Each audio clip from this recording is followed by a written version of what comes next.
My name is Athena Moore, and I'm 32 years old, born and raised in a small suburban town near Greenville, South Carolina.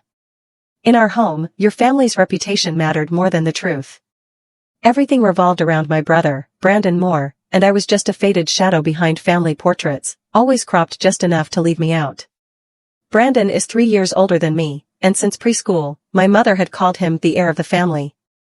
One time, he won a bronze medal in a school spelling bee, and my mother had his photo printed on New Year's cards for every neighbor. When I won first place in a statewide essay contest in 8th grade, she said exactly 6 words, "That's good, but don't get cocky." My dad, Frank, was a quiet man, a mid-level manager at a construction company.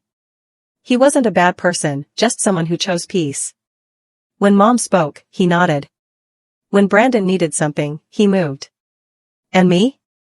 I learned to do everything on my own because no one ever had time to look in my direction, not even for a moment. I still remember the day I was 10. I had spent 3 weeks drawing a landscape painting to enter into the state's children's art competition. When I got the letter saying I'd won first place and earned a summer scholarship to the Georgia State School of the Arts, I ran home with my heart pounding like a drum. I handed the letter to my mom. She glanced at it for about 5 seconds, then set it down on the kitchen counter without a word.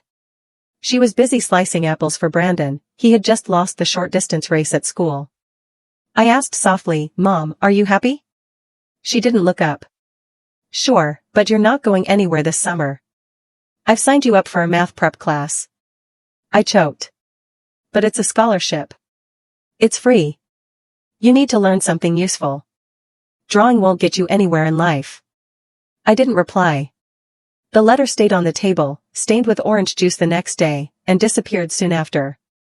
No one ever mentioned it again. That pattern repeated like a habit no one wanted to break. When Brandon was in high school and failed biology, my mom went to the school crying, begging his teacher for another chance. When I got a perfect score in English and was nominated for a regional writing competition, she didn't go with me because she had already promised Brandon a baseball game that weekend. Our house was never short on noise, Mom bragging to neighbors about her son, Dad asking if Brandon was hungry after practice. And me? I could go to school, come home, lock myself in my room all day, and no one would notice. One time, I faked fainting in the bathroom just to see if anyone would care. Dad looked worried for a moment, then asked, "Are you stressed from exams? You should eat more." Brandon went through the same thing. Brandon, always Brandon. His name echoed like church bells every Sunday morning, steady, loud, and impossible to ignore. I tried everything to earn recognition, writing for the school paper, winning literature awards, volunteering during summers. But every time I spoke up, my mom would steer the conversation back to Brandon. "Brandon just got invited to a private college tour with the football team, and you? You're still doing that little magazine thing at school." I learned a lesson earlier than most kids. In some families, fairness doesn't exist. Some children are born to be in the picture, and others are born to stand just outside the frame. And I was the latter. I discovered my talent for writing when I was 12. On a rainy afternoon during a power outage, I sat quietly by the window and wrote a short story using one of Mom's cheap grocery list pens. It was about a little girl who could hear the thoughts of flowers. It probably sounded silly, but I remember trembling as I wrote the final line. For the first time, I felt like I had touched something deeper than any word I'd ever heard in our home. I submitted that story to the county's youth writing contest. I didn't tell anyone. 6 weeks later, my teacher pulled me out of math class and handed me a letter from the principal's office, first place.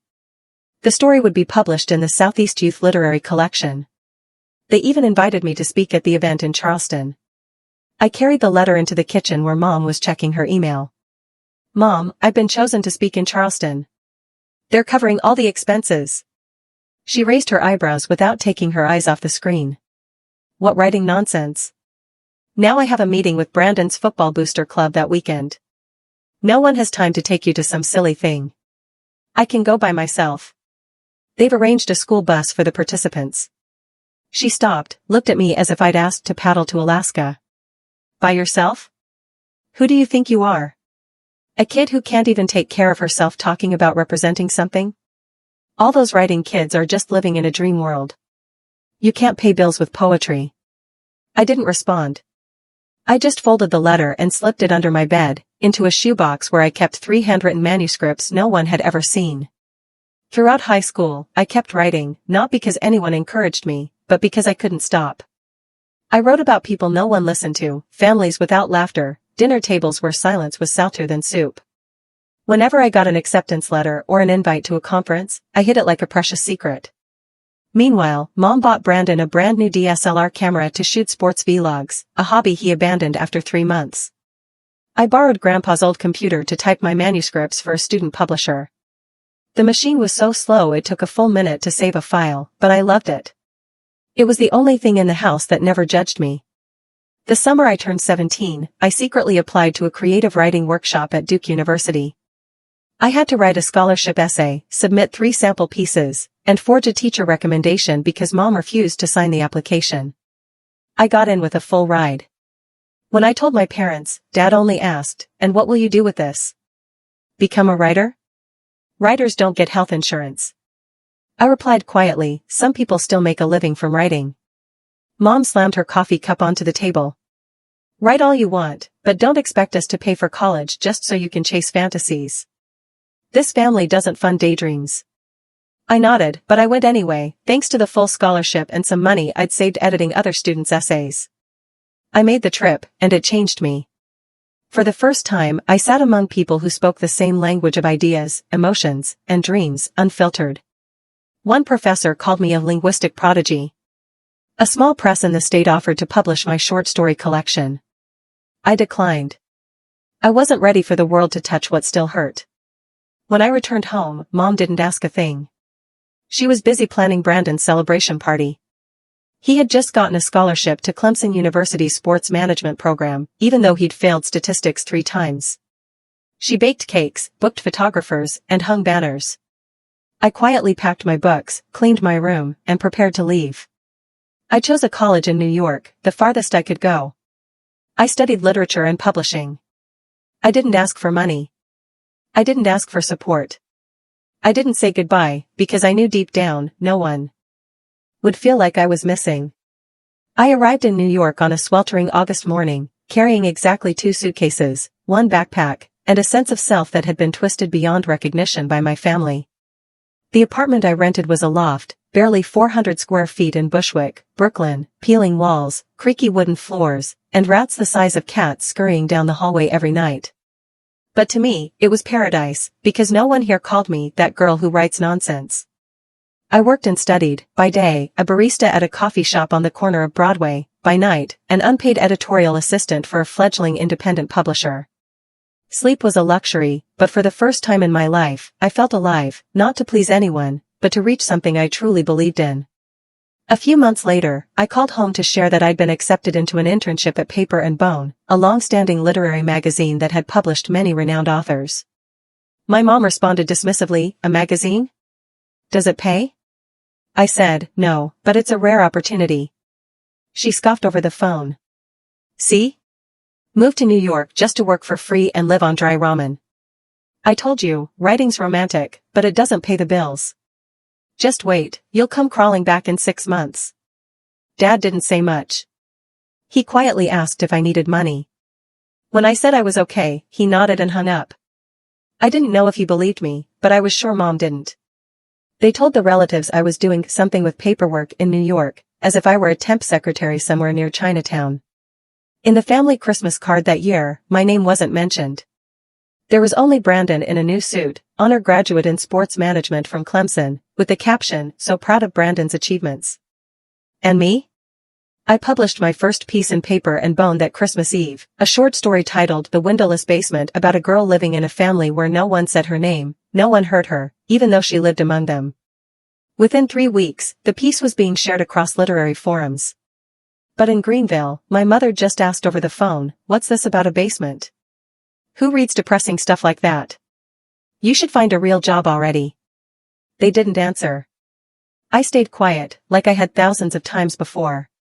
At 28, I published my first book, a collection of short stories, fragments of people forgotten or overlooked within their own families. The New York Review of Books called it hauntingly sharp. I received an invitation to speak at a young authors conference in Toronto. But when I called home to share the news, Mom said one sentence, "Stop fussing over such silly things. Brandon's getting engaged. Can you make it home in time?" I didn't go. I sent a gift, an original painting by an artist I had once collaborated with, for Brandon and his fiancée. Dad called and asked, "Did you paint this?" I said no. He chuckled, even worse, spent money on something to collect dust on the wall. Then silence. It was sorry to realize that to them, no matter what I achieved, I would always be that girl who writes things that don't make money. Every success was credited to luck or, worse, to stubbornness. My aunt, Mom's younger sister, once texted me privately, "I read your piece in last month's magazine. I didn't tell your mom. She wouldn't care.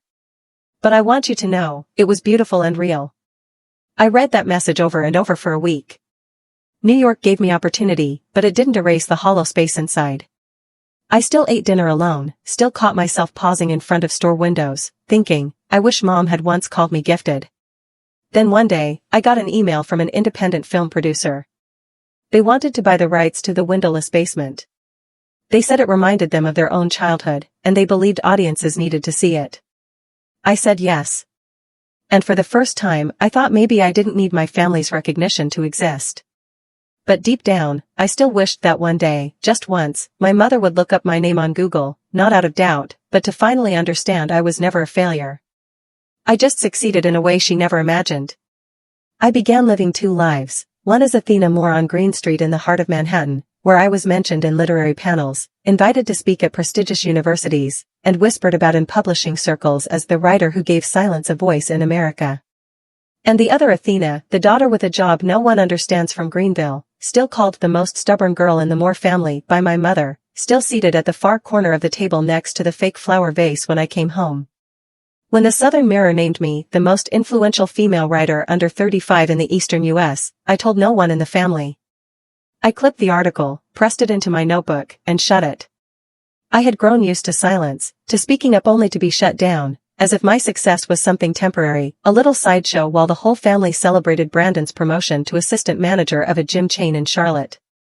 My debut book, The Windowless Basement, sold 60,000 copies in 10 months. The publisher ordered a second print. Critics called me a challenger of apathy with visionary prose.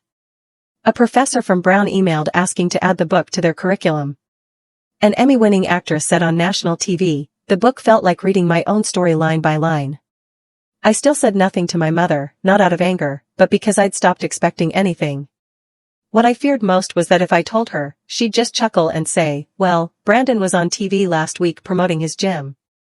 I'd rather keep this joy whole and untouched than trade it for her indifference. Then one afternoon in March, my phone rang. An unknown number from Los Angeles. I picked up. A male voice introduced himself as Andrew LeBlanc, a producer who had worked with A24. They wanted to adapt The Windowless Basement into a feature film. The director would be someone who had won at Sundance. I sat frozen for nearly a minute, speechless. After the call ended, I broke down in tears, not because I was shocked, but because for the first time, someone outside my family saw the value I'd been quietly fighting to preserve.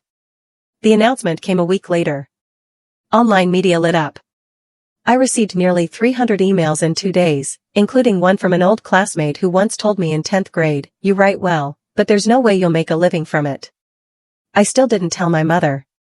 When I returned to Greenville for Thanksgiving, the dinner table looked the same, dry roast turkey, overly salted pumpkin soup, and a sheet cake with the words, "Congrats Brandon for being invited to speak at the state fitness conference." I didn't see anything wrong with it, honestly. I had stopped hoping anyone in the house would ask how I was really doing. I vaguely said I was editing a few manuscripts for a publisher, then changed the subject when my mother asked, "Still in that tiny little upstairs place?" That night, I sat in my old room, now painted beige and used for storing winter coats, laptop open, replying to the producer about the official announcement schedule. They wanted me at the premiere event in Toronto next fall. Flight and hotel were booked. I didn't sleep. I sat up nearly till dawn, thinking about everything I had endured, every time I was told I wasn't good enough, every cold stare when I shared my dream, every harmless comment that rooted itself deep within me. I didn't write those stories to prove anything to them, but clearly, my silence, intentional or not, had become a kind of power. No need to scream for acknowledgement. Just do the work, and do it so well they have no choice but to come looking for your name. 3 weeks later, I received an invitation from the New Yorker. They wanted to publish my new short story in their special issue featuring female writers under 40. I signed the contract within 15 minutes. I didn't call home. I kept it all for myself. I still remember that moment as vividly as if it happened just last night. Brandon's engagement dinner was held at a vintage-style restaurant in downtown Greenville, once an old train station, renovated with chandeliers hanging from high wooden ceilings, crisp white tablecloths, and crystal wine glasses glimmering under candlelight. My mother, Helen Moore, arrived in a deep burgundy dress, hair in a high bun, her mouth stretched into a constant social smile. She poured wine for each guest as if she were the main character, not her son or his fiancée. I sat at a side table near the window, right next to the wine service station. Typical. Still Athena, doing something with books up in New York. Familiar enough to be invited, not important enough to sit near the center. Chloe, Brandon's fiancée, was the only one who made me feel at ease. She had studied humanities at the University of North Carolina and now worked as a brand strategy consultant in Atlanta. Smart, warm, and genuinely seemed interested in knowing me beyond just being Brandon's little sister. When the main course was served, conversation filled the room. My mom was talking endlessly about the wedding plans. Brandon just got nominated for Young Leader of the Year. Chloe's one lucky girl, she said to the whole table, laughing like she was hosting a live TV show. Chloe turned to me, tilting her head gently. Athena, I heard you live in Manhattan, right? Where do you work? Brandon just said something in publishing. I had just opened my mouth when my mother cut in, holding her wine glass. She does something with books. Some little magazine nobody reads. Nothing major. I froze. Right then, her voice echoed in my head, nothing major.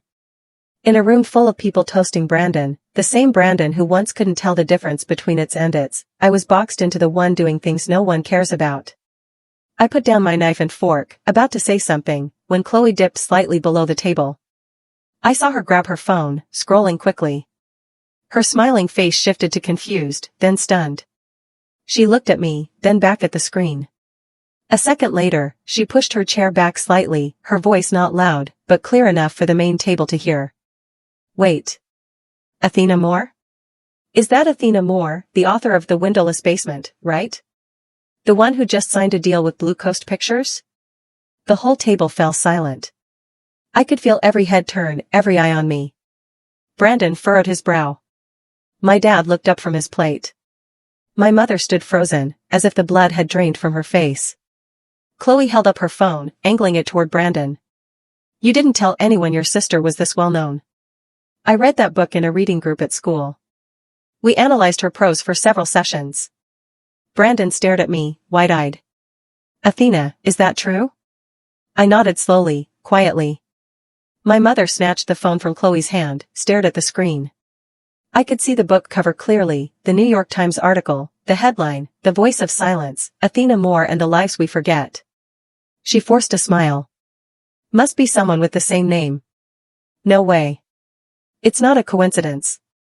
Chloe replied, her voice soft but firm, that's her photo in the interview, and there's even a video of her receiving the Penn Award. Brandon looked lost. My dad stared at me like he was seeing his daughter without the girl who writes label for the first time. I looked at my mother. She placed the phone down on the table, her hand slightly trembling. Then she said, in a tone I'd heard 1,000 times before but that now sounded strangely hollow, if that's really you, why didn't you tell me? Why hide this from the family? I clenched my hands in my lap, meeting her eyes in silence. Chloe whispered, maybe because no one ever asked. The air in the room thickened, as if someone had sealed off every exit. Everything seemed to freeze, even the sound of silverware on plates vanished. Only my mother's eyes remained fixed on me, her face stretched tight like a violin string pulled to its limit. I looked straight into her eyes, no longer avoiding anything. It's not that I didn't mention it, Mom. It's that you never listened. My dad cleared his throat, as if about to step in, but I continued. Each word landed like a cut, sharp but no longer angry. The anger had long passed, only memories remained. When I was 12, I won first place in the countywide writing contest. I brought the certificate home, laid it on the kitchen table. You brushed it aside and said you had to take Brandon to baseball practice the next morning. My dad furrowed his brow. Maybe he didn't remember. Maybe he never even knew. The summer of 10th grade, I applied to the Duke writing camp, full scholarship.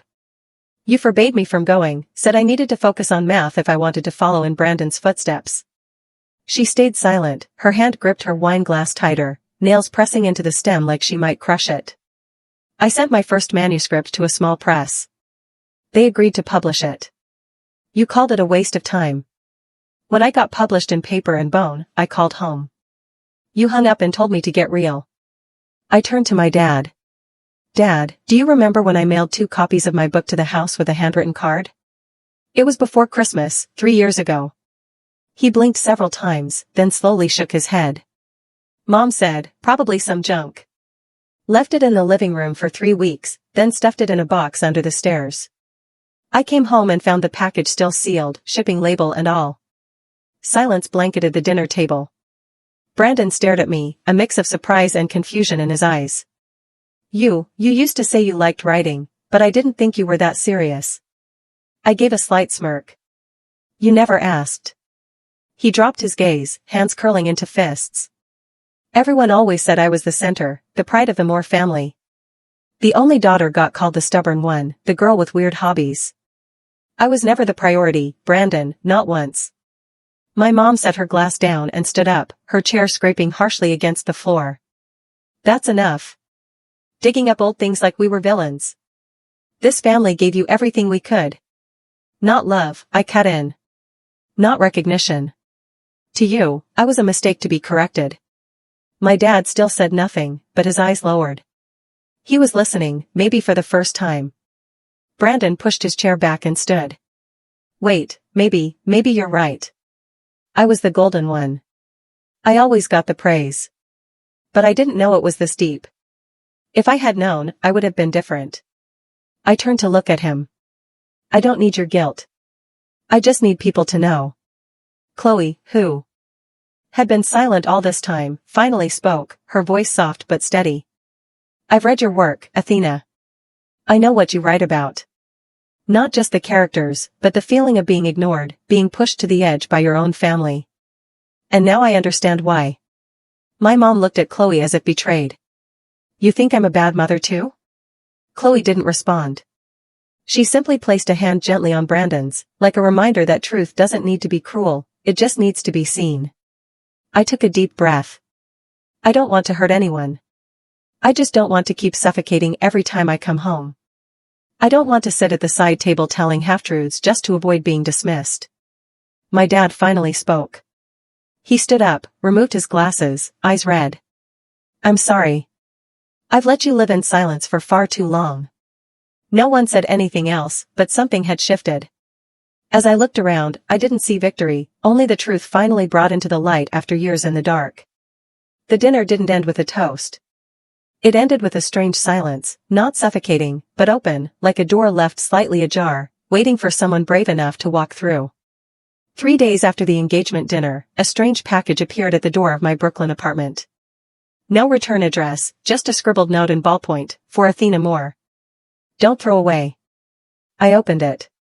Inside was a paperback copy of The Windowless Basement, the reprint edition, now with a praise quote from the New York Times, and an old brown notebook. On the first page, a familiar line, Athena, I read it twice. And the second time, I realized what I'd missed. I froze. It was my father's handwriting. I'm sorry I didn't listen. Not because I didn't love you, but because I was too used to peace and forgot that sometimes peace is just toxic silence. I promise to read everything you write, even the parts that hurt. I sat on my living room floor, clutching the notebook to my chest like armor, tears falling for no specific reason. How do you even explain the feeling of someone finally reading not just your words, but the wounds they carried? Less than a week later, Brandon called. You free? Chloe and I want to ask you for a wedding favor. I hesitated. What is it? He paused. Would you read something at the ceremony? Just a short piece, something you've written about family or forgiveness. We think it'd mean something. I didn't answer right away. The invitation caught me off guard, gentle and strangely tender. At last, I said, if Mom agrees.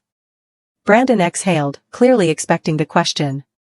She's still tense, but Dad's talking to her, and Chloe made her join next month's book club. First pick is The Weight of Dust. Remember that one?